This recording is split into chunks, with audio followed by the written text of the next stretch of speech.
Hello and welcome to Ecocentric. I'm your host, Jake Slesky. We've got a lot of environmental news to cover this week, and if you're watching this video for a specific story, you can check the description for the timestamp. Let's get started.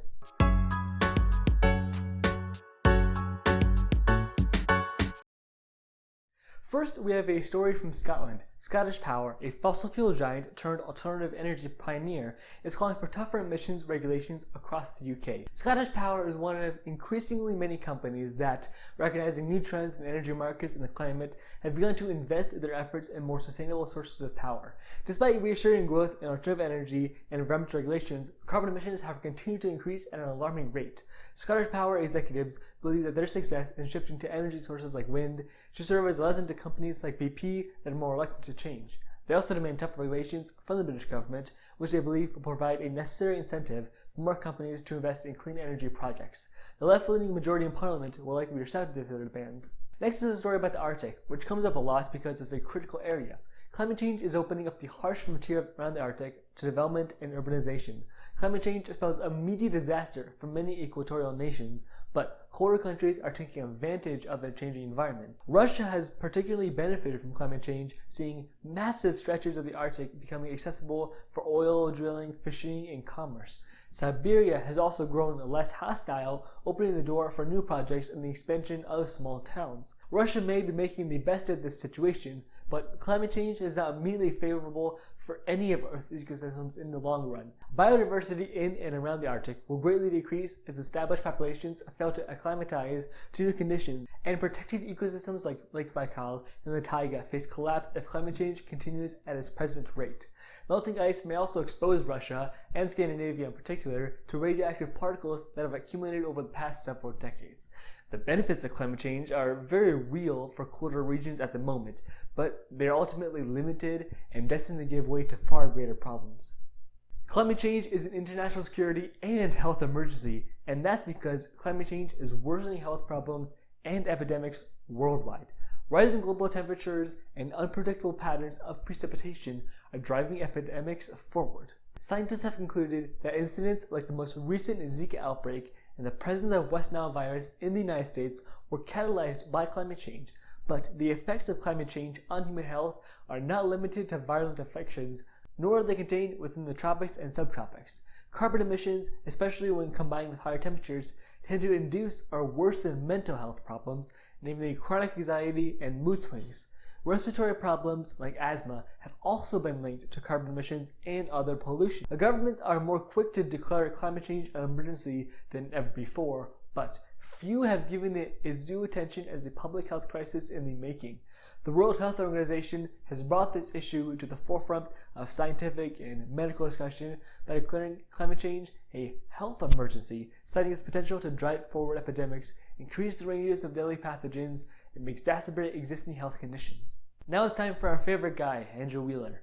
EPA head Andrew Wheeler has pledged to end the use of a realistic climate model, going against many of his own researchers. Wheeler claims that the widely accepted climate model that has formed the basis of past climate action is too pessimistic and does not accurately reflect the risks associated with climate change. The EPA head often doubts established climate research and holds the belief that climate change is nowhere near as pressing or dangerous as it is made out to be. This conclusion directly contradicts the myriad findings and studies concerning climate change, but baseless skepticism of scientific facts is hardly uncommon in the Trump administration. Researchers who remained in the EPA after the initial exodus of frustrated scientists will likely have little say in Wheeler's actions regarding the climate model. This step, while outrageous and incredibly misguided, poses little danger to a government department that is doing almost nothing to protect the environment anyway. Unfortunately, it will deal yet another blow to the waning group of scientists who remain committed to legitimate climate research. Now a story about Theresa May, who has been in the news a lot lately due to her impending resignation. In her final weeks as Prime Minister, Theresa May has announced that the UK will have net zero emissions by 2050, becoming the first G7 country to do so. Although Theresa May has not been a world leader in climate change, her party, the Conservative Party, is far better than the equivalent Republican Party in the United States, mostly because they actually have plans to tackle environmental damage. In fact, they have a 25-year green plan. However, the specific climate plan that is being discussed today is not so much of a plan as a goal, In specific, it's an amendment to a climate change act that is set to pass soon. Similar to Biden, May talked about how Britain must lead the world and must lead it again with the Green Industrial Revolution. We'll have to wait to see the effects of this, but it is good that Britain is doing anything at all. Democratic lawmakers are rallying behind the Scientific Integrity Act to protect researchers from partisan interference. The legislation was introduced in March by Senator Brian Schatz of Hawaii and Representative Paul Tonko of New York in partnership with the government-employed scientists who were forced to pursue their research elsewhere to escape restrictions under the Trump administration. Serious impediments to health and environmental research in the United States have stunted the work of scientists even prior to 2017. And the extent to which research is supported varies dramatically between different administrations. The Scientific Integrity Act aims to allow science to influence policy rather than policy to influence science. Politicians will be barred from making alterations to research or shutting down projects. Although the problems addressed in this legislation are long-standing, its provisions are clearly in defiance of the Trump administration's systematic denial and suppression of science.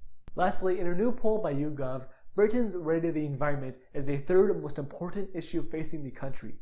It is rated higher than the economy and at about the same as health. A similar trend can be seen in Germany, where #Fridays for Future and Extinction Rebellion protests are also going strong.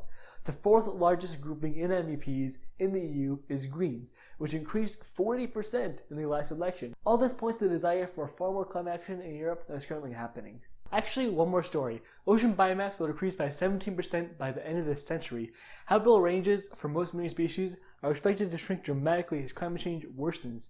Certain primary predator species have temporarily benefited from rising temperatures and increasing runoff, but not enough consumer species have been able to adjust to environmental changes to reap the benefits of their growth. Decreases in biodiversity will ultimately drive forward an overall decrease in biomass as more and more species fail to acclimatize or adapt to an increasingly unstable environment. In addition to climate change itself, ocean pollution and overfishing are taking an immense toll on populations worldwide.